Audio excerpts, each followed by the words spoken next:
Boleh masker. Arr.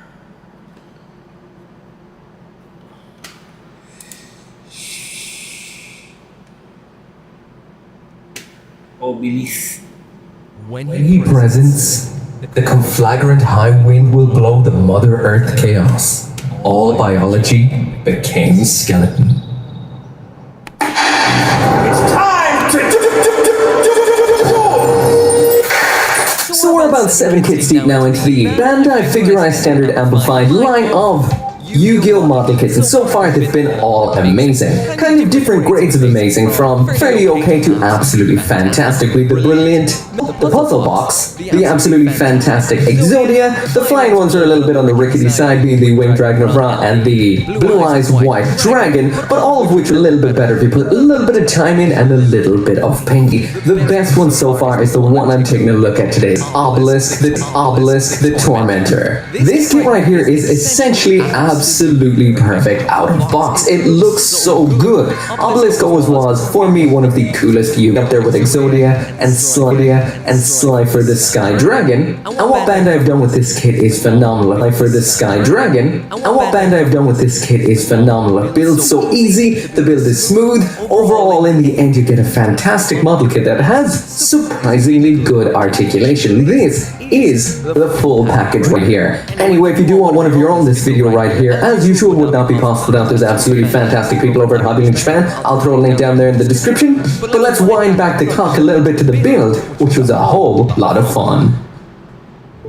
So first off, when it does come to the actual box itself, it is very, very beautiful. The picture of Obelisk looking great. I will mention that this is amplified. What the amplified there means is it's a little bit of a change from the original actual design of Obelisk. So this is a little bit more longer and sleeker, not the actual card design per se. Hence, the amplified aspect. When you bust this box open, it is absolutely huge, about the size of a Master Grade Gundam kit. But the plastic in here is very large part, so it means this isn't a Master Grade, well, amount of time you have to put into it. This is a very simple evening build that has so much brilliant payoff. Now, we'll mention the booklet in here, the manual, is pamphlet style that kind of opens in a fold-out kind of way, which makes it a little bit awkward to actually use. It means you're always kind of folding it into position. Could be worse, could be better, but it is easy to follow, which is the most important thing. So first off, I will mention, I don't necessarily follow the instructions per se while building these kits. I like to start from the ground up, so I started with the legs. The instructions suggest starting with the head, but I like to have something standing there. And speaking of standing there, these feet and the legs build up so nicely. You've just enough parts to get plenty of nice detail, but at the same time the build is nice and subtle. Everything just slips together perfectly, and even if you don't have a whole lot of experience building model kits, this one will be no issue whatsoever. Large parts that fit together very well, perfectly, and nothing is too difficult. It is simple at its core with huge payoff. You're building mainly the joints onto the leg parts. Most things are hollow for the most part, and although some little aspects in the legs do layer up, it's mainly single parts sandwiching together to make it. Moving up to the waist section of this then, and it's pretty much the same thing. Again, you just build the joints, pop a pair of Obelisk knickers onto that, and then you build the front and the rear armored section. Super simple, pops together easily. It gets a little bit more build heavy once you get up to the torso. Again, building joints, popping them inside of the actual torso itself. There's 3 elements to each of the shoulder joints to give you a nice range of motion inside of those, and then they sandwich inside the top of that. You then build the core, which is just a few more parts including joints, attach the ab section to the upper body section, sandwich on some pecs, the clavicle, then the neck. All pretty simple. When it comes to the overall complexity and the depth of the build, the arms are probably the most involved. The shoulders are the usual Bandai 3-section build. You then build the forearm armor, actual sharp spikes, so Bandai's not cutting corners or adding blunt edges onto this. You build up the upper arm, the elbow joint. The forearm has a few moving parts inside of it. You attach on the big forearm armor around back, some front armor. The shoulders are quite involved. There's a lot of layering to large segments, and we've got 2 big spikes that pop up onto the shoulders. The hands, like the rest of the build, are to the left and right, of course, and we have fists and widespread pointy-fingered hands. They all pop together like so, pop onto the model like this, and we're getting pretty much all the way towards the finished build of Obelisk. Pretty much all the way towards the finished build of Obelisk. Obelisk. Again, there's very little actual building to this particular kit, but the amount of payoff you get per piece is huge. The same goes for the head up here. You attach the back onto the huge. The same goes for the head up here. You attach the back onto the front. That big gem-style dome into the top of his head, and the weirdest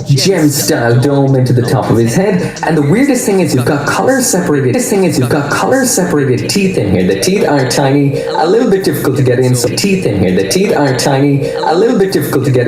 I would recommend using the old blue tack on the end of a file or pencil to actually push